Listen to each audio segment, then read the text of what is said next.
Vamos orar? Senhor, obrigada, Pai, porque mais uma semana, Senhor, o Senhor nos trouxe aqui, o Senhor nos uniu nesse período, Pai. Um momento preparado para o Senhor, Pai. Ó Pai, nós estamos aqui, Senhor, porque temos fome, temos sede, Senhor, temos, ó Pai, temos necessidade, Senhor, de estarmos contigo, de aprender da Tua palavra, de estarmos, Senhor, em intimidade contigo, Pai. Ó Pai, que nesse momento pedimos, Senhor, que primeiro o Senhor venha nos purificar, Pai. Purifica, Senhor, as nossas mãos, purifica nossa mente, nosso coração, Pai, tira todo o pesar, tira tudo, Pai, tudo que possa atrapalhar este momento, Senhor. Lava no Senhor por completo, Pai. Lava no Senhor e purifica, Pai, para que possamos estar, ó Pai, preparados para receber a Tua palavra neste momento, Senhor. Não somente preparados, ó Pai, mas também, ó Pai, atentos àquilo que será pregado, Senhor. Ó Pai, que venhamos, Senhor, a não somente estar aqui, ó Senhor, de corpo, mas também estar aqui de mente e coração, Senhor. Ó Pai, que este momento seja um momento, Pai, de adoração a Ti, Pai. Adoração ao Senhor em espírito e em verdade, Pai. Ó Pai, pedimos que o Senhor guarde, Pai, as nossas casas, que o Senhor acampe os Teus anjos ao nosso redor, Senhor, que o Senhor proteja as nossas famílias, que o Senhor brinde, Pai, as nossas famílias, Senhor, com a Tua presença, Pai, para que, ó Pai, que esses momentos venham a acontecer mais e mais vezes, mesmo que de forma virtual, mesmo que de forma online, Pai. Nós cremos que o Senhor é o Deus poderoso, Pai, que o Senhor nos une pela Tua palavra. Nós não estamos unidos, Pai, fisicamente, mas nós estamos unidos, Senhor, ó Pai, neste momento, em adoração, cada um na Tua casa, cada um, Senhor, no local que o Senhor preparou, Pai. Mas nós estamos aqui, Senhor, para Te bendizer, para Te glorificar, para aprender de Ti. Pai, assim como foi falado, Senhor, nós pedimos, Senhor, ó Pai, pedimos que o Senhor toque, Senhor, toque fisicamente, Pai, aqueles que estão enfermos, aqueles que não foram falados aqui, mas que se encontram, Senhor, em enfermidades, ó Pai, aqueles que passam, Senhor, ó Pai, por doenças, aqueles que estão no leito do hospital, Pai, nossos amigos queridos, nossos parentes, aqueles que, ó Pai, por algum momento, Senhor, ó Pai, acabam passando por alguma aflição física, Senhor. Assim como foi falado, Senhor, a mãe da Jaima, a Marisa, pedimos que o Senhor entre, Pai. Ó Pai, que o Senhor adentre, Senhor, a vida dela, Senhor, trazendo, Senhor, conforto, trazendo, Senhor, alívio, Pai.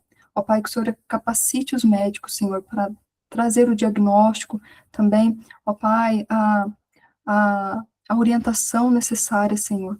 Ó Pai, a prescrição necessária dos médicos, Senhor, para que ela venha, Senhor, a conseguir um alívio também, Senhor. Sabemos que os remédios estão aí, que os médicos estão aí, mas que é o Senhor que conduz tudo, Pai.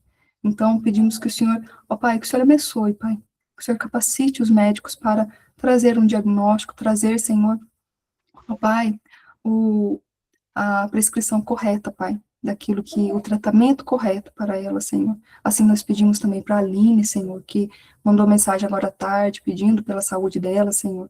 Ó Pai, pedimos que o Senhor, ó Pai, toque naquele corpo, Senhor, para que não haja nada, Senhor, ó Pai, maléfico, Senhor, mas que seja tudo para a honra e glória do Teu nome, Senhor. Ó Pai, onde há dor, Senhor, onde há, ó Senhor, um diagnóstico humano, Senhor, que traga tristeza, que traga angústia, ó Pai, que o Senhor toque, Senhor, para que haja, Senhor, ó Pai, louvor do Teu nome, Senhor, porque sabemos que o Senhor é o médico dos médicos, o Senhor é o Deus que cura. Então toca, Senhor, no corpo da Aline, Senhor, para que ela não venha temer os diagnósticos, não venha temer aquilo que o médico diz, mas que ela venha confiar no Senhor, que o Senhor cura, Pai. Em nome de Jesus, Senhor. Pedimos também, ó Pai, por aqueles que ainda não entregaram o coração, ó Pai, completamente a Ti, Senhor. Aqueles que ainda estão com um pé na igreja e um pé no mundo, Senhor. Aqueles que ainda, ó Pai, não Te amam verdadeiramente, ó Pai. Pedimos que o Senhor toque, Senhor, para que haja, Senhor, conversões verdadeiras, conversões genuínas. Assim nós pedimos também por esse casal que foi falado aqui, Senhor, ó Pai, que são amigos do Adriel, Senhor, o Gabriel, e a outra menina que foi falada aqui, Senhor. Ó Pai, pedimos que o Senhor prepare o terreno, Pai. Prepare, Senhor. Abra corações, abra mente, Senhor, para que a Tua palavra seja ouvida, que a Tua palavra, Senhor, tenha um terreno fértil, Senhor, para que venha florescer, para que venha dar fruto para a honra e glória do Teu nome. E pedimos, Senhor, que o Senhor continue, Senhor, continue abençoando as nossas vidas, Senhor, para que onde quer que o Senhor nos coloque, Senhor, que possamos levar as tuas boas novas, que possamos ser o teu bom perfume, que possamos ser a tua carta, Pai, que possamos, Senhor, Pai, falar do teu reino, Senhor, não somente em palavras, mas como na prática, Senhor. Ó Pai, como estilo de vida, Senhor. Que a nossa vida reflita, Senhor, Cristo Jesus. Pai, é isso que nós pedimos, Pai. Abençoa também, Senhor, ó Pai, o Adriel que trará a mensagem hoje, Senhor. Nós temos visto, Senhor, quão bondoso, quão maravilhosa tem sido a tua mão sobre a vida dele, Senhor. O Senhor tem o capacitado, o habilitado, Senhor, tão poderosamente para falar da tua palavra, dando fome e sede, Senhor, por aprender mais de ti, Senhor. Desejo por estudar, desejo por falar de ti, Senhor. Continue, Senhor. Continue chamando, Senhor, o teu servo, chamando o teu filho amado, Senhor, para mais próximo de ti. E continue, Senhor, usando a vida dele, Senhor, como um instrumento nas tuas mãos. Que ele continue sendo agente de transformação, Senhor. O meio para o qual o Senhor usa, Senhor, para que a tua palavra seja proclamada, para que a tua palavra seja falada, Senhor. Que onde quer que o Senhor o leve, Pai, que ele reflita, Senhor, o teu bom perfume no trabalho, no estudo, Senhor, no lar, na igreja, onde ele estiver, Senhor. Ó Pai, que na rotina do dia a dia, Senhor, que seja um estilo de vida, Senhor, assim como Cristo, um estilo de vida simples, mas fiel e obediente a Ti, Pai.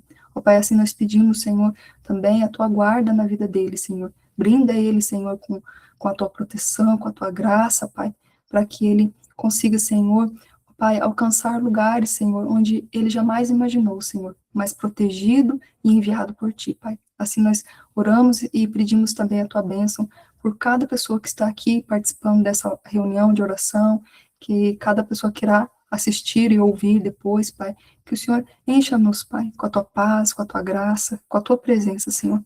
Assim nós oramos e agradecemos em nome de Jesus, Pai. Amém, Senhor. Amém. Glória a Deus. Amém. Amém. Aqui entrou a Nilce.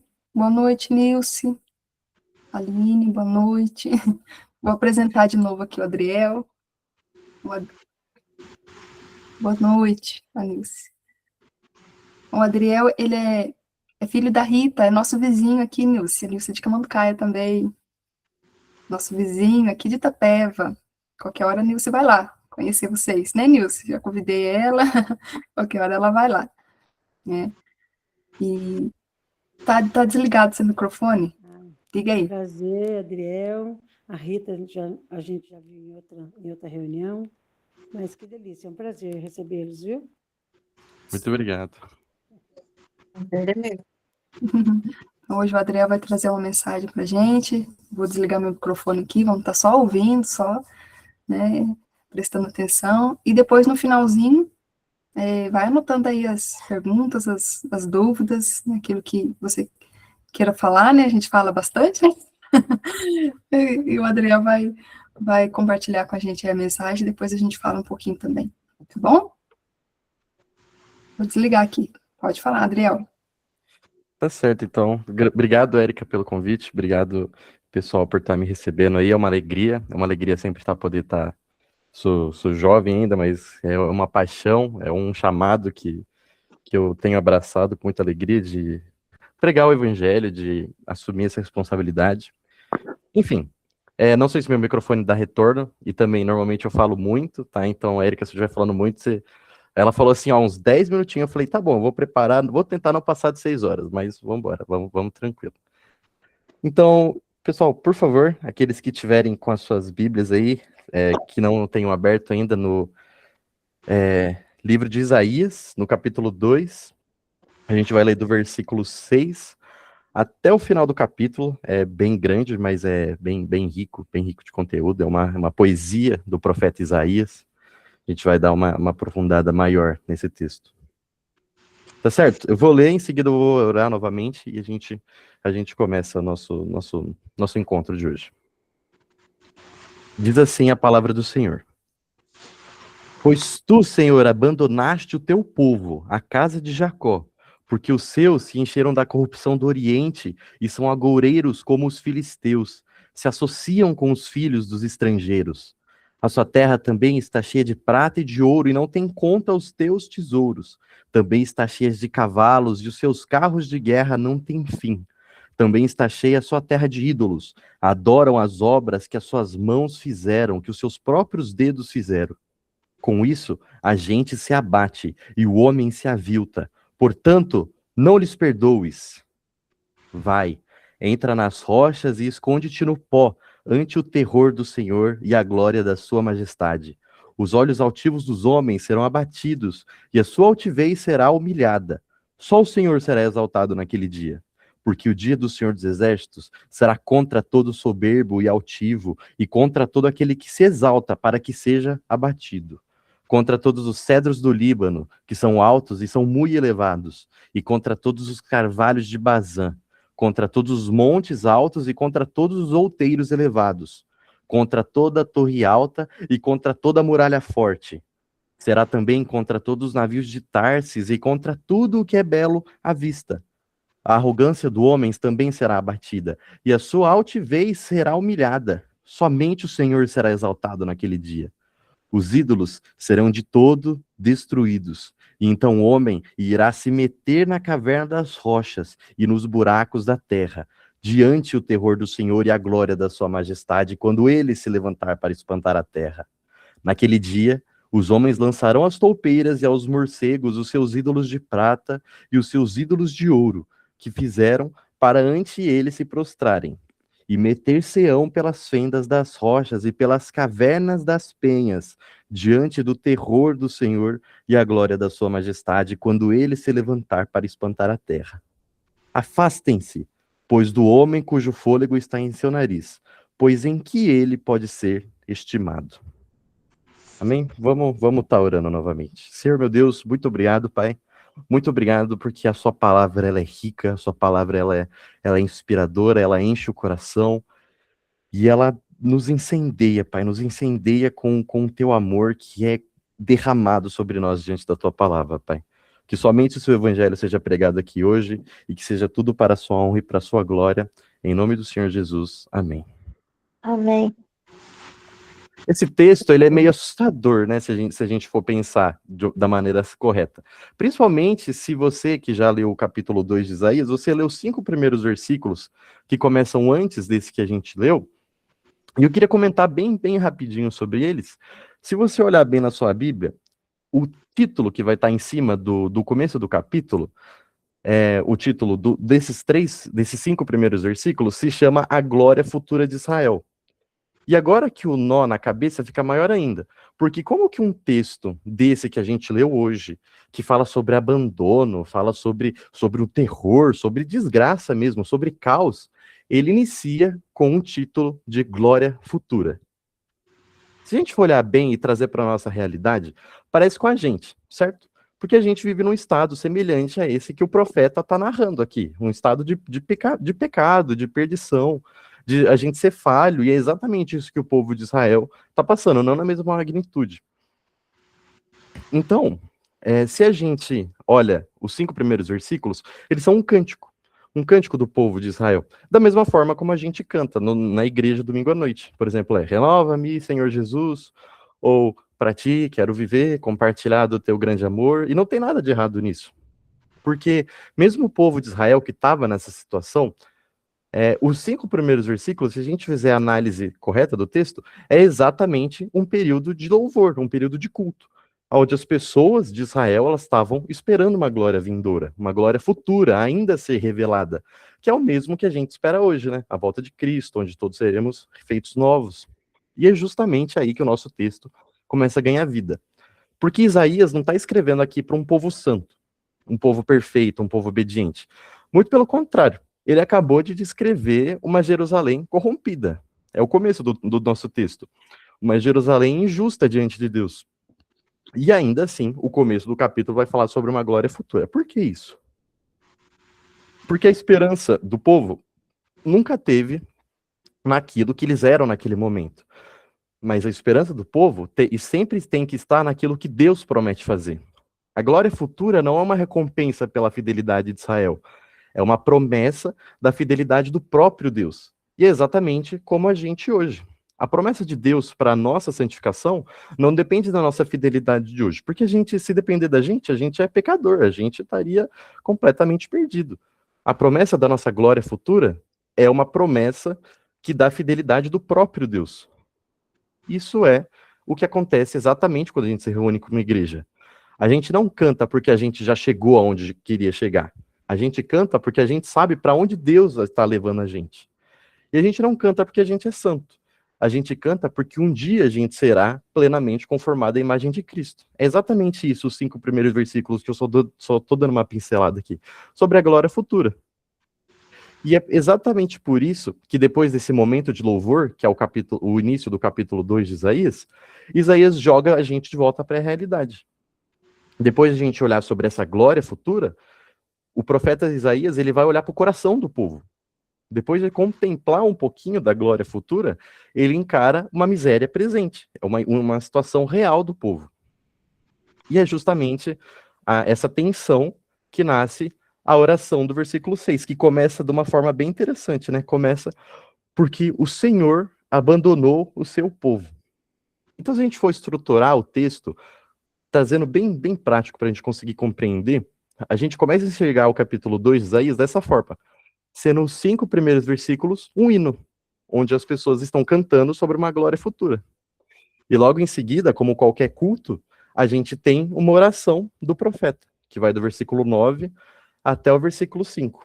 E a oração, eu já falei isso aqui antes, mas ela começa de uma forma belíssima, né? Começa uma oração maravilhosa, porque é um tema muito interessante, né? Muito agradável, que é o abandono de Deus.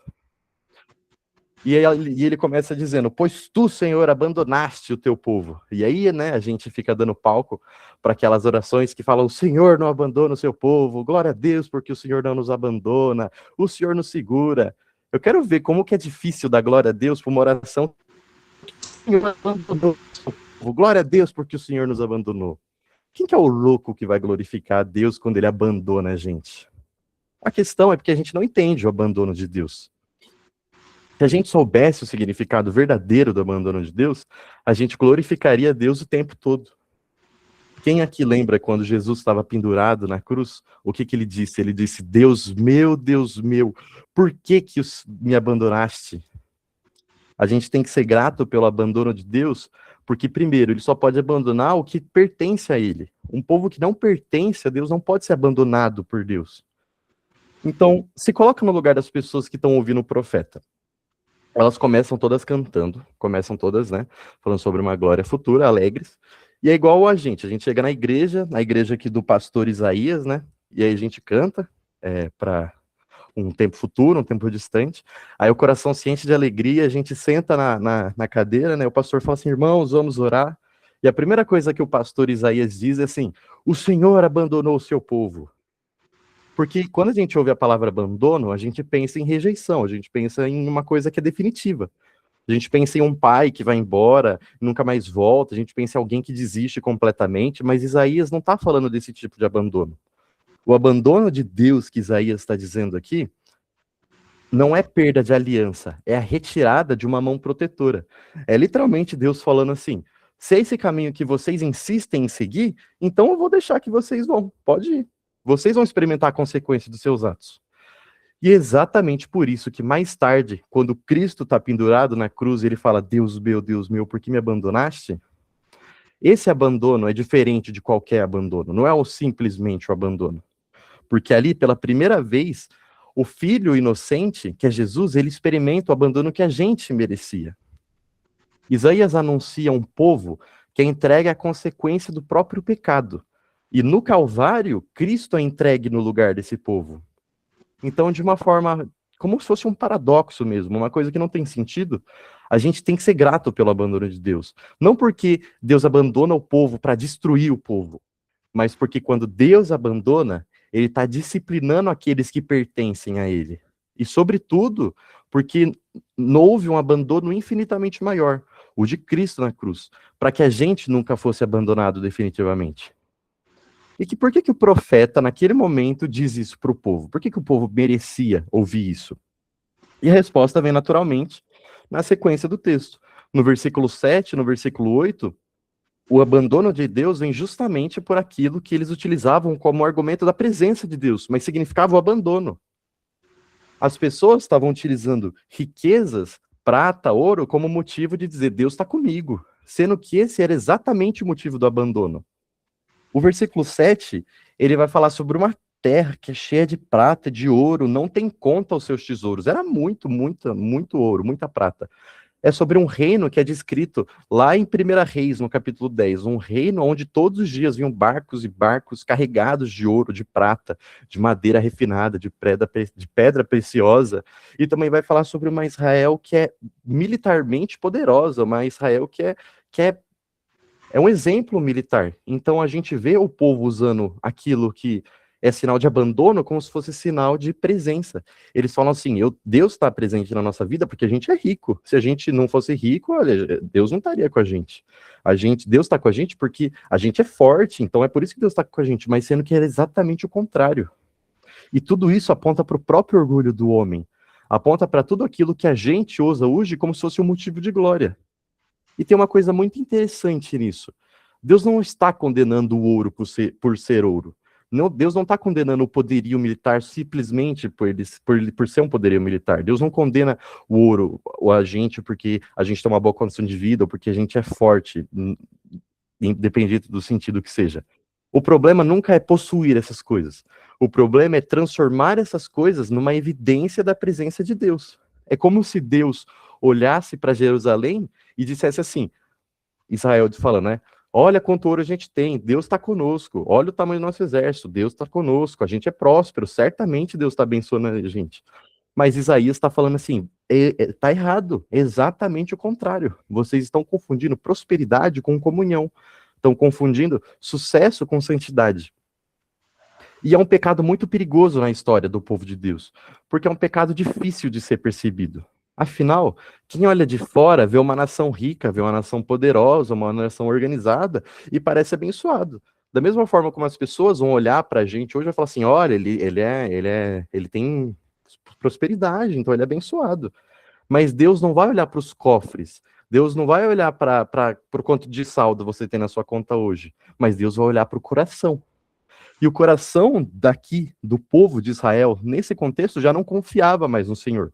Confiava no ouro, confiava na prata, confiava nos cavalos, confiava na força, confiavam em tudo aquilo que eles podiam controlar. Talvez o maior ídolo de Israel nunca tenha sido o dinheiro, mas talvez tenha sido a falsa ideia de que Deus continuou com eles simplesmente porque está dando certo. É uma teologia de que Deus só está comigo porque está tudo dando certo. Quando eu estou em desgraça, Deus me abandonou. E é uma tentação que continua viva hoje. Quantas vezes a gente mede a presença de Deus por a gente esbanjar as coisas, ou pela saúde da nossa família, pelo nosso emprego que é estável, pelos bens que a gente tem. Isaías lembra a gente que uma pessoa pode estar cercada de prosperidade e, ao mesmo tempo, ser um exemplo claro que Deus abandonou essa pessoa. E como que Isaías termina a oração dele? Ele termina de uma maneira também, né, bem calma. Ele fala assim, não os perdoe, lá no versículo 9. Que oração? Primeiro ele começa, Senhor, glória te damos, porque o Senhor abandonou o seu povo. E ele acaba a oração falando assim, não os perdoes, seja implacável na sua fúria. Então a gente tem o início da última parte do nosso texto, que é também a maior parte do nosso texto. O capítulo 2 de Isaías é um culto, eu falei isso já. Do versículo 1 até o versículo 5 é um hino, certo? Do versículo 6 até o versículo 9 é a oração do profeta. E num culto, depois a gente cantar e depois a gente orar, vem o quem logo em sequência? O que tem que ter num culto? Tem que ter pregação.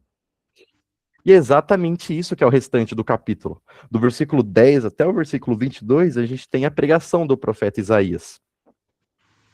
E agora a gente descobre por que Isaías fez uma oração tão dura. Porque o restante do capítulo, do versículo 10, 11, 12 até o 22, é Deus respondendo à falsa segurança daquele povo. A mensagem ela é simples, mas ela é devastadora. Tudo aquilo que vocês aprenderam a confiar, eu vou derrubar. Vocês confiam na riqueza? Eu vou derrubar a riqueza. Vocês confiam na sua força? eu vou deixar vocês fracos. Vocês confiam em ídolos, eu destruirei os ídolos. É isso que Deus está falando, do versículo 10 até o versículo 22. E tem uma coisa muito interessante. Isaías não está apenas anunciando um castigo, que acontece lá na frente, né, quando o povo é levado cativo na Babilônia. Ele está mostrando um Deus que vai arrancando, vai tirando, um por um, todos os falsos refúgios de um coração humano. Porque Deus sabe de uma coisa: enquanto existem falsos refúgios, o homem, a gente nunca vai correr para o refúgio verdadeiro. A gente nunca vai se abrigar no abrigo verdadeiro. E uma coisa central que a gente tem que notar aqui é que nessa segunda parte do texto, que a gente pode ir até o versículo 19, é o seguinte: o objetivo de Deus nunca foi destruir o homem. Deus nunca vai destruir o homem. O objetivo de Deus é destruir tudo aquilo que o homem confia. Então, a oração de Isaías, a pregação de Isaías começa assim, e Deus faz uma coisa impressionante. Ele inicia um bombardeio contra o orgulho humano. Ele repete isso várias vezes, né? O dia do Senhor será contra todo arrogante, contra todo aquele que se exalta, né? A altivez. Então, o Deus vai bombardear literalmente tudo que o homem se coloca como superior. Primeiro, lá no versículo 13, ele aponta para os cedros do Líbano, para os carvalhos de Bazã, que eram árvores gigantescas, que eram aparentemente inabaláveis. Mas Deus diz: nem essas vão permanecer diante da minha glória. Depois ele vai apontar para as montanhas, aquilo que parece eterno aos olhos dos homens, e Deus vai falar que isso também se curva diante dele. Então o texto ele tem uma mudança aqui. Até aqui, Isaías está falando do que Deus criou, né? Que são as árvores, que são as montanhas, porque nenhum ser humano consegue criar uma árvore, no sentido de fazê-la, né? E nenhum ser humano consegue criar uma montanha, tipo, juntaram pedra até fazer uma montanha. Aí Isaías vai falar assim: se vocês não conseguem dar conta daquilo que vocês não criaram, imagina o que Deus vai fazer com as coisas que vocês criaram. Então ele vai falar sobre as torres, sobre as muralhas, sobre os navios. É como se Deus dissesse assim: se as obras da minha mão, que eu fiz, Deus, né, não permanecem diante de mim, o que faz você pensar que as obras das suas mãos vão permanecer?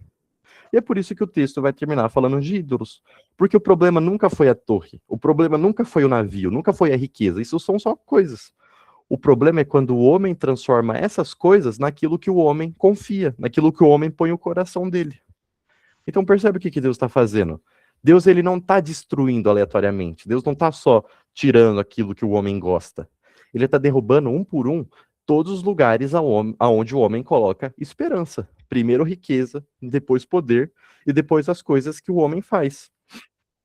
E por fim os ídolos. Se a gente fosse pensar hoje em dia, ele derruba nossos trabalhos, que é uma coisa que a gente confia muito, que a gente gosta. Por exemplo, eu amo meu trabalho, mas eu não coloco minha confiança nisso. Família, pode ser que tem gente que coloca toda a esperança, sua confiança, é o centro do universo, a família, e coloca isso acima de Deus, ou não pede igualdade com Deus. Então Deus está destruindo tudo aquilo que o homem coloca esperança. Por quê? Porque enquanto existia um falso refúgio, o homem nunca se esconde no refúgio verdadeiro. E é aqui que a gente entende o abandono de Deus, que Isaías começa falando. Porque o abandono de Deus parece que é uma coisa terrível, assim, né? Assustadora, mas sendo que Deus não abandona porque ele deixou de amar. É exatamente o contrário. Deus abandona porque ele se recusa a acompanhar o homem no caminho do seu pecado. Enquanto Israel insiste em confiar na riqueza, na força dos ídolos, Deus retira a sua mão sustentadora e permite que esses falsos refúgios mostrem aquilo que eles sempre foram, que é incapaz de salvar.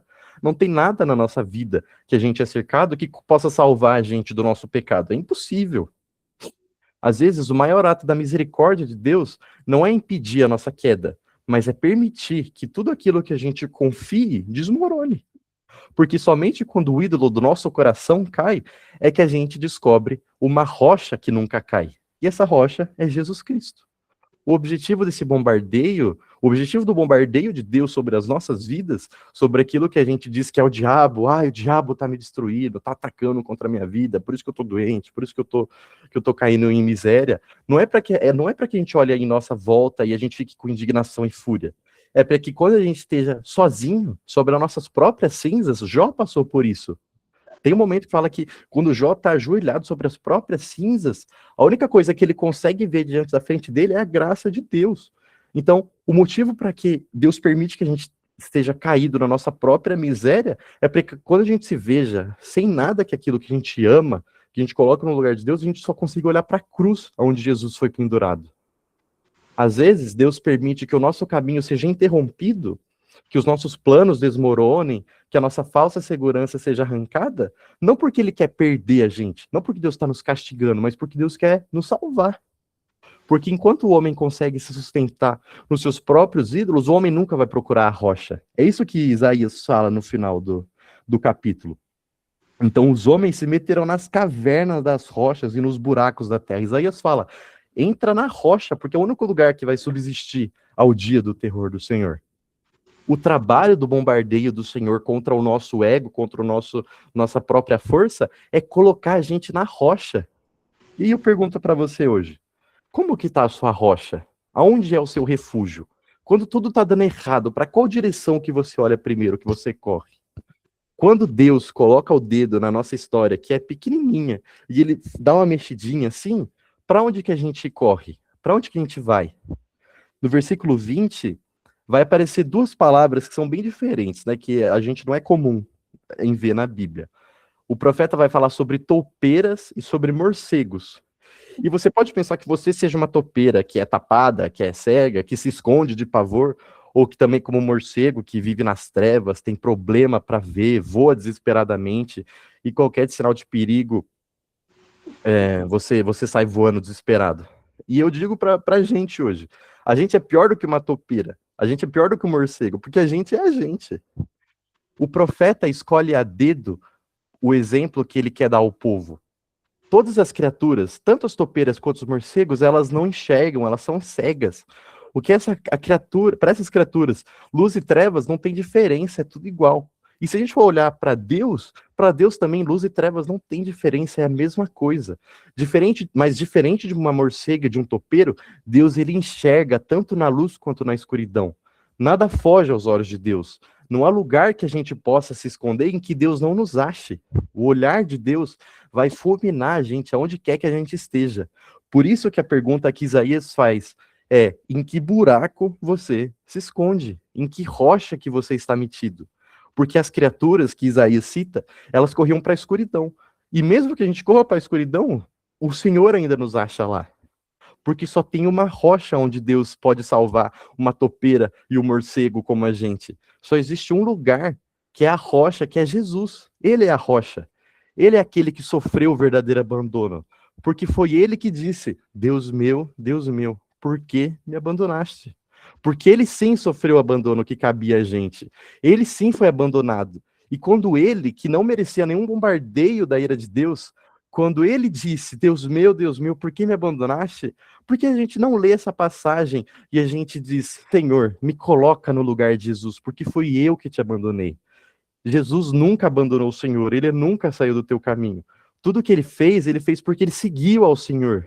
A gente abandonou o Senhor primeiro. É ele, e não o profeta que diz, Pai, perdoa-lhes, pois eles não sabem o que fazem. O evangelho é a boa notícia.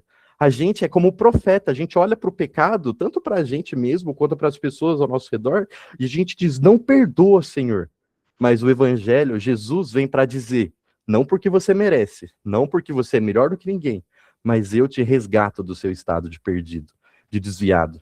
Deus vai olhar para a gente hoje, que todo dia se fere, se machuca o próprio corpo, machuca a própria alma, se agredindo por causa do nosso pecado, e Deus vai olhar pra gente e Deus diz assim, eu vou precisar te ferir de novo, eu já te feri, eu te feri quando você estava no madeiro com o seu Senhor. Eu não feria você, eu não feria ele, eu feria você, mas o problema é que a gente estava escondido na rocha, que é Jesus. Deus feriu a gente, mas quando ele nos feriu, quem sofreu o golpe foi Jesus, porque a gente estava escondido dentro dele. Então, para a gente encerrar, o texto acaba com uma pergunta, depois de uma exortação, né, que acaba, afaste-se do homem. Isso aqui não é uma desculpa para a gente se afastar daquele coleguinha que a gente não gosta, que a gente acha que é chato, não é isso que Isaías está falando. O sentido é, abandona aquela ideia de centro do universo. Afaste-se desse pensamento que você é mais importante do que tudo é mais importante do que a nossa paz, do que o nosso bem-estar.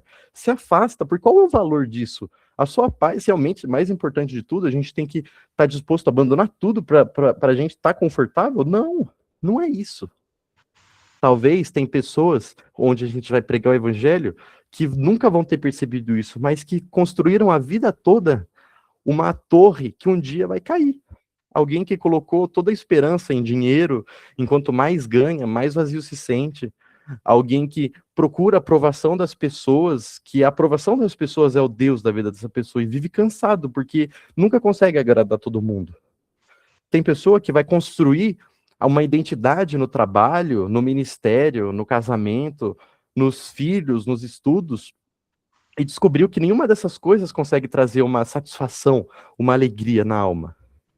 Talvez tenha pessoa que, quando a gente for pregar o evangelho, não vai conseguir nem orar, porque acha que Deus já desistiu, que Deus já abandonou, acha que carrega um pecado escondido há tanto tempo, que se acostumou a viver dentro da caverna. Está tão enraizado, tem um pecado que atormenta tanto, que se esconde dentro da caverna e acha que Deus não está vendo. Talvez tenha pessoas que vão sorrir para todo mundo, mas vão voltar para casa vazias, achando que a vida perdeu o sentido.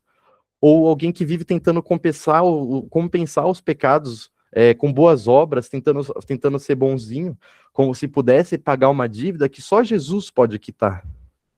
Talvez a gente nem tenha percebido. E a nossa confiança nunca esteve na rocha. Estava na nossa própria força, na nossa inteligência, no nosso controle, na nossa religiosidade, ou em qualquer coisa que não fosse Cristo. Quando ele diz que o homem será humilhado, é exatamente daquela forma, quando a gente está passando por uma tribulação e a gente fica tão desesperado, e aí quando passa, a gente olha para nós mesmos lá para trás e a gente fala assim, meu Deus, como que eu fui tonto? Como que eu fiquei desesperado por uma coisa que era tão boba? Se em algum momento a gente se reconhece nessa palavra, então que a gente não endureça o nosso coração, que a gente não tente reconstruir uma torre de orgulho, de erro, e que a gente não volte a se esconder na caverna, que a caverna não é o esconderijo certo. Esconder o pecado, ou fazer boas obras para tentar compensar, ou que a gente não se esconda da maneira errada, não procure outro esconderijo. A gente tem que ler isso aqui, a gente tem que saber que a rocha é Cristo, ele é o refúgio verdadeiro. É nela que Deus esconde os pecadores. É nela que a ira que era nossa caiu sobre Cristo. E é nessa rocha, que é Jesus, que existe perdão, que existe reconciliação e que existe vida. Então, quando Isaías diz sobre o abandono de Deus, não é um abandono de desdenho, é um abandono de amor. É o abandono onde Deus está destruindo tudo aquilo que a gente confia para que a gente volte a olhar para Ele, para que a gente pare de olhar para o nosso próprio coração, que a gente pare de olhar para as nossas próprias forças, e que a gente olhe para o único que é digno de receber toda a glória e de toda a adoração, porque é dele que provém toda a força. Amém? Amém. Amém. Amém. Bênção. Amém. Bem. Glória a Deus. Se não quer comentar alguma coisa, pode falar. Só abrir o microfone.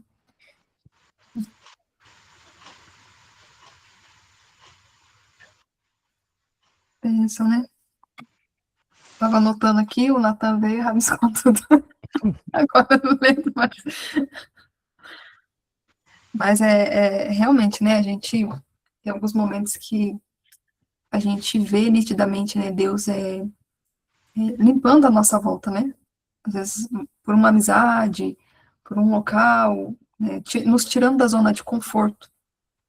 E às vezes a gente fica murmurando, né? A gente fica bravo com Deus, a gente fica, Senhor, por que isso? Por que aquilo? Por que isso aconteceu? Né? Mas, na verdade, é o Senhor tirando as nossas muletas, né? Para que a gente volte para Ele. E às vezes, a gente, ao invés da gente olhar para Deus com um coração grato, com um coração, né, mesmo que a gente não entenda, né, mas que a gente fala, Senhor, eu não estou entendendo o que está acontecendo, mas eu confio em Ti, eu confio que o Senhor está no controle, e então me ajuda a aprender aquilo que eu preciso aprender, me ajude a correr para a Tua presença, né, mas às vezes a gente acaba murmurando sem perceber, né, tendo pensamentos de tristeza, pensamentos de ansiedade, de medo, de angústia, e se esses pensamentos não forem cortados ali na raiz, né, já vir com a palavra de Deus e já cortar, né, que a palavra de Deus é a espada, né, a espada que, então, quando esses pensamentos vêm, se a gente cultiva esses pensamentos e eles vão para o coração, depois vem para os lábios, vem para as atitudes, então a gente se perde nisso, né, e a gente acaba correndo atrás de rochas que não é o Senhor, que não é a rocha verdadeira, mas é a rochedo dos falsos ali, que em qualquer momento pode cair em cima de nós, né, e nos machucar. Então, que o Senhor nos dê esse discernimento, né, essa clareza, esse discernimento, que a gente tenha essa visão do alto, né, não, que a gente não olhe para aqui agora, para o que está acontecendo, que a gente não viva de forma emocional, carnal, né, o pessoal fala que não é carnal do mundo, né, mas é emocional, a flor das emoções, né, nós mulheres temos mais dificuldade com isso, né, a gente, é difícil a gente não viver por emoção, porque a mulher tem os ciclos da mulher, né, então em cada período do mês ali ela tá de um jeito, né, mas a gente tem que aprender a viver de forma espiritual, a elevar a nossa mente para os altos, para a palavra de Deus, e buscar enxergar aquilo que o Senhor quer que a gente enxergue, não aquilo que está acontecendo.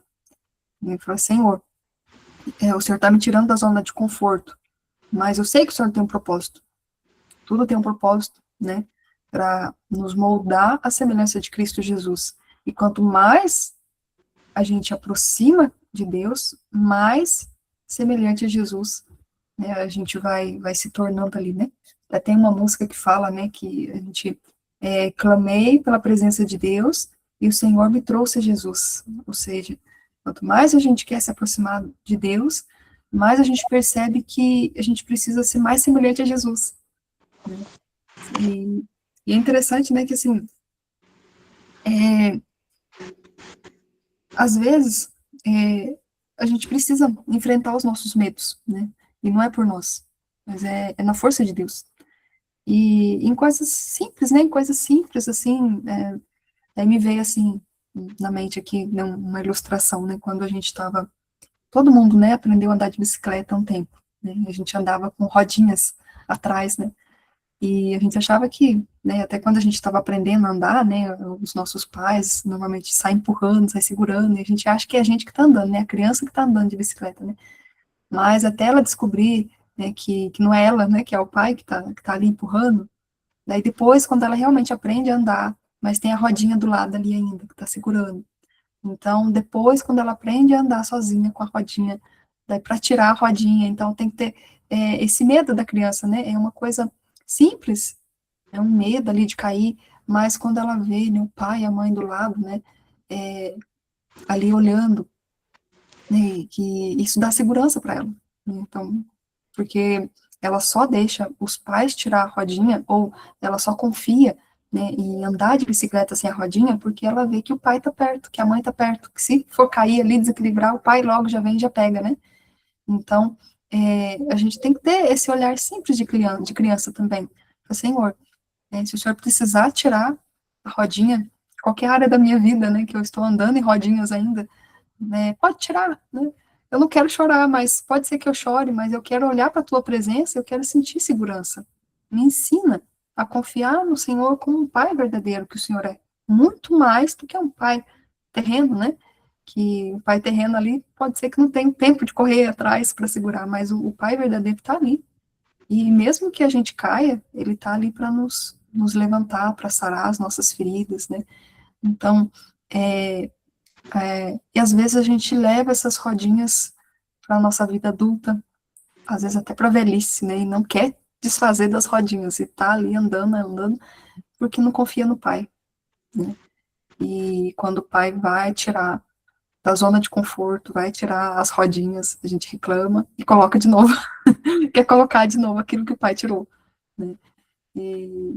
Mas essas coisas, né, a gente tem que aprender a ser sensível, né, a falar, Senhor, tudo bem, né, o Senhor está tirando a zona de conforto, o Senhor está tirando tudo isso, mas me ensina a caminhar na tua presença, né, caminhar, de fato, a correr para a tua presença, a correr para o teu colo, para o teu abraço, E é interessante isso da confiança, né? Confiar nas coisas terrenas e realmente aqui, né? Eles estavam achando que Deus estava com eles porque eles tinham muitas riquezas, né? Então, a nossa única riqueza, o nosso único tesouro é a presença do Senhor, né? E então, nada na nossa vida pode ocupar, né, esse local, que o nosso coração não fique ancorado nisso, né? Então, a gente pode ter o trabalho, pode ter dinheiro, pode ter momentos de lazer, mas isso não deve ocupar o nosso coração, né? Isso não deve ser aquilo que enche o nosso coração de alegria. O que deve encher o nosso coração de paz e alegria, de fato, viver nos caminhos do Senhor, né? Aprender mais dele, né? Não que a gente não vai se alegrar nas coisas que o Senhor nos dá, mas que a nossa alegria venha de forma de gratidão, né? Gratidão porque o Senhor nos concedeu isso.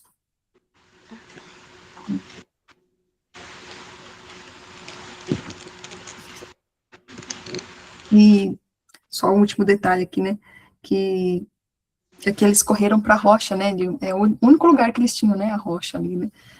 E quantas vezes, né? Nas nossas orações, eu acredito que vocês também devem ter orado assim, em algum momento de angústia extrema, ali chorando, né, derramando as lágrimas ali, Senhor, eu só tenho o Senhor nesse momento. Quantas vezes, né?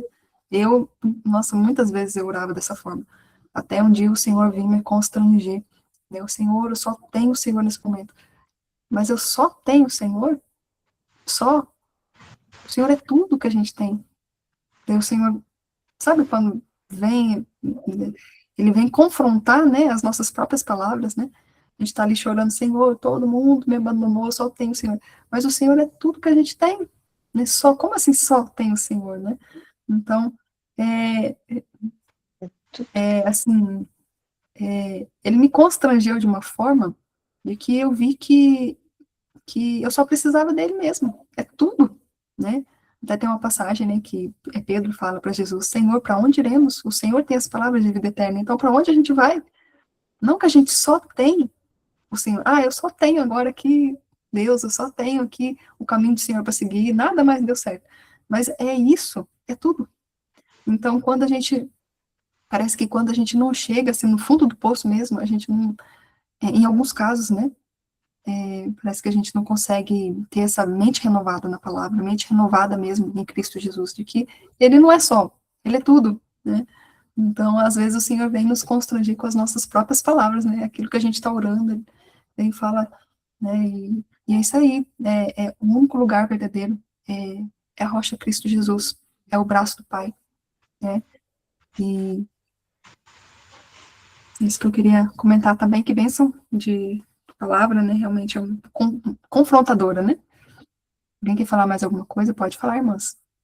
Nilce, Cíntia, gosta de falar também. Pode falar. Ai, eu quero falar uma coisinha assim, Pode falar.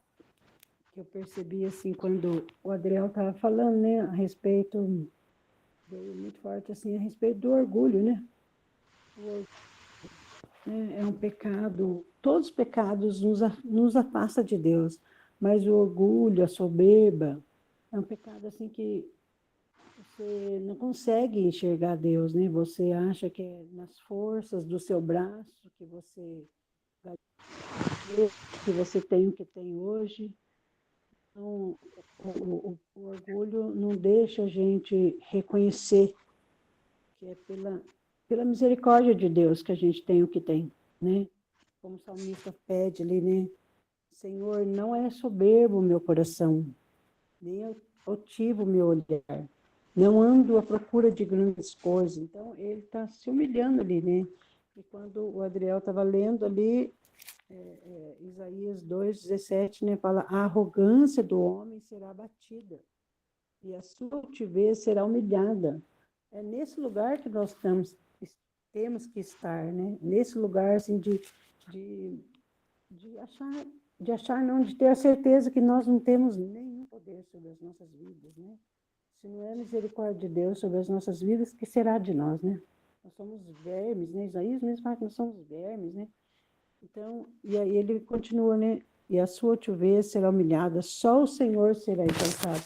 Então, a palavra trouxe assim, esse entendimento assim, que reconhecer que nós não somos nada, e que o orgulho, todos nós temos, né? Quando você ganha alguma coisa, um carro, você fica orgulhoso, ai, consegui, né? Mas não é misericórdia de Deus, não é Deus dando saúde para você trabalhar, não é Deus ajudando você no dia a dia, dando fôlego de vida para você ali. Você não é nada, você não consegue. E hoje em dia a gente vê isso, as pessoas se afastam de Deus e não reconhecem que é Deus, né? Não reconhece. Mas é o poder do braço, é o dinheiro que eu ganhei, é o trabalho suado que eu tive. Então, isso é orgulho, e a gente tem que se arrepender disso, se um dia isso abate o nosso coração, se, né, é só, né, que nem você falou, né, é que nem, a gente tem que ser que nem criança, né, inocente ali, quando ganha uma coisa, se alegra, se exalta, adora o Senhor. Eu percebi assim, sabe, que às vezes nós deixamos de reconhecer quanto Deus é misericordioso para com as nossas vidas, quanto Deus tem dado a nós, até dormindo, né? A palavra fala, o salmista fala, aos seus amados ele dá enquanto dorme. Isso é maravilhoso. Né? Você saber que, você reconhecer que é Deus na sua vida, nada mais. Não é a força do seu braço, não é o seu dinheiro, não é os seus bens. Mas é isso que eu queria compartilhar. Então, o orgulho, né? O orgulho nos afasta de Deus.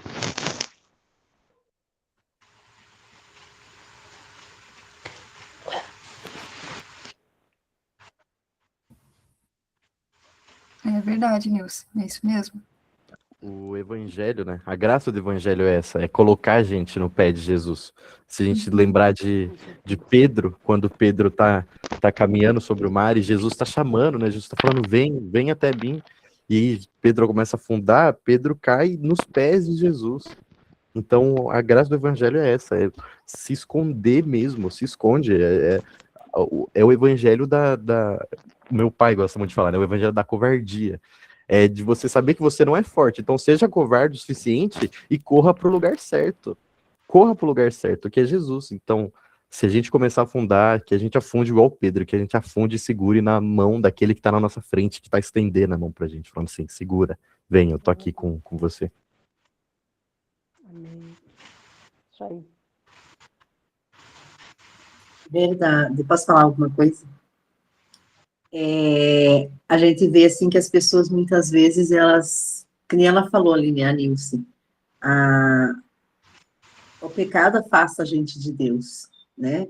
E as pessoas muitas vezes elas não contam as coisas para Jesus, não tem o seu secreto, né? Que eu acho assim que é muito importante.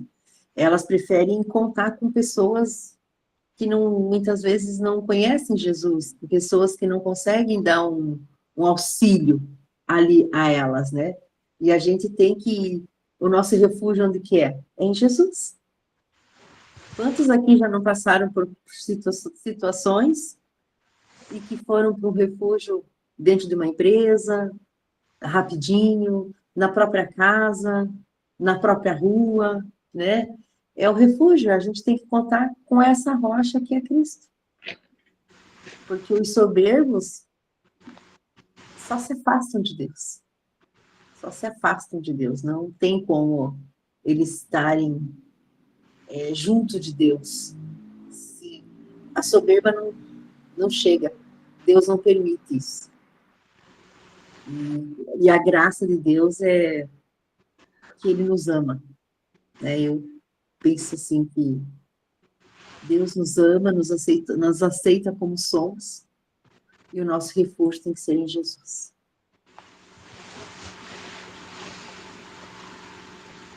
Amém, irmãos, amém. Irmãos, né? Vamos orar para a gente concluir?